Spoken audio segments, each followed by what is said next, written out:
question is also about your vision for the future, and but from a different angle. I'd like to ask you actually if Bitcoin is going to evolve into a ecosystem that everybody can use and that we can all benefit out of it.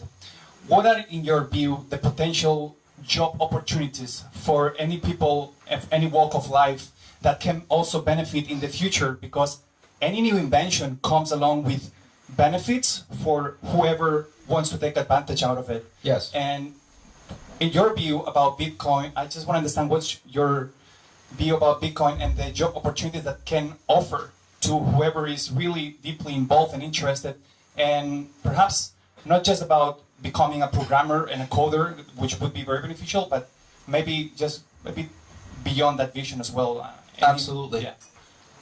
Well, to put it simply, I think becoming involved in this technology has to do with looking at which areas of society and which areas of our lives are touched by this technology. And what is this technology? It's money. So which areas of society and our life are touched by money? You could work in those areas. I think there are a few.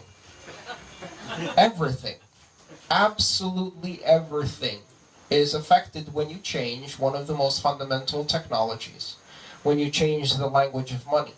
And that means that there will be opportunities for everyone. Right now, of course, you know, if you're, the barrier to entry for Bitcoin is ridiculous. If you happen to be a mid-30s, white privileged male with a lot of money, a bank account, a master's degree in computer science, familiarity with 3 programming languages, hardware, access to the internet, and liquid cash, you can really take advantage of this technology. That's not how this technology becomes mainstream. That's how it becomes a nightmare, right?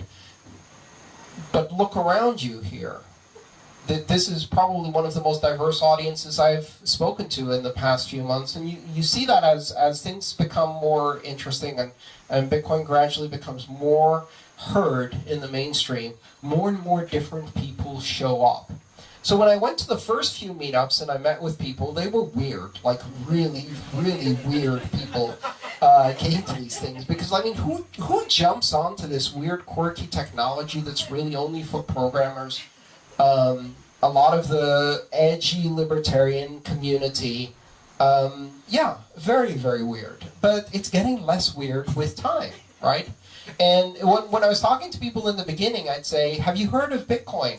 And so first generation, first couple of years, were like, what coin? Bitcoin. Bitcoin? No, I haven't heard of it. By year 2, though, things are getting interesting. Now the answer changes. Have you heard of Bitcoin? Oh, yeah, that's the money people use to buy drugs. Great. We've broken through to mainstream consciousness. And several other layers of consciousness that can be achieved by purchasing things on the Silk Road.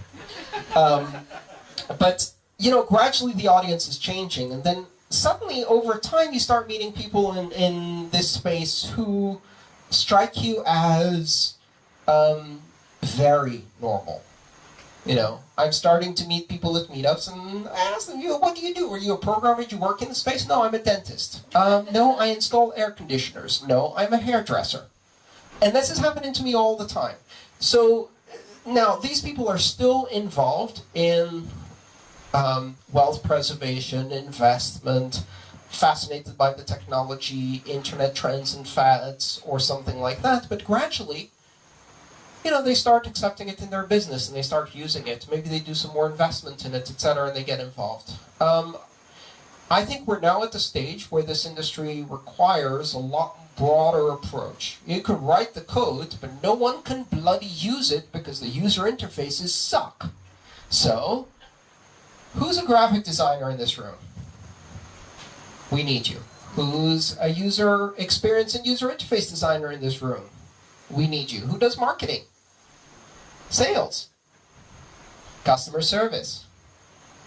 Right? So it gradually expands. So more and more you see different areas. I met this guy the other day at the conference and he said, I really want to get into Bitcoin. I'm not really sure I did. I'm not a programmer. what do I do? I said, what do you do? I said, I'm an accountant. I'm like, are you kidding me? Are you kidding me? We need 10,000 accountants today who are willing to even talk to us once we say the word Bitcoin. I have to file my taxes. And that's a long form. Gradually, we're going to reach out. So all of the skills that are involved in any high-tech startup business, in any retail-focused business, in any business that has online e-commerce. But more interestingly, now we're beginning to see the arts, creative people, musicians, painters, just a whole range of people in the creative arts. And why? Because one of the amazing things about using Bitcoin to promote or get paid for art and artistic expression is that it allows you to bypass the intermediaries. You have an audience, not Facebook has an audience on your behalf. You have an audience, not YouTube on your behalf. And so there are a lot of artists that I've worked with who are beginning to realize that the power of this technology is that it connects them directly to their most fanatical audience, the biggest fans. And that's a great way to use it. So this is going to spread to every aspect of life. On my way to the airport to come to Bali, I'm sitting in the taxi, and I was talking to my colleague, and I said, Ethereum's really tanking today. Bitcoin's still quite stable. And the taxi driver goes, did you say Bitcoin? I said, yeah. Have you heard of it? Heard of it? I've been mining for 3 years. It's like, wow. That's only the third time I've met someone in an Uber or a taxi driver in general who had any idea what Bitcoin was. But at the end of that ride, they got a tip in Bitcoin. You bet on it.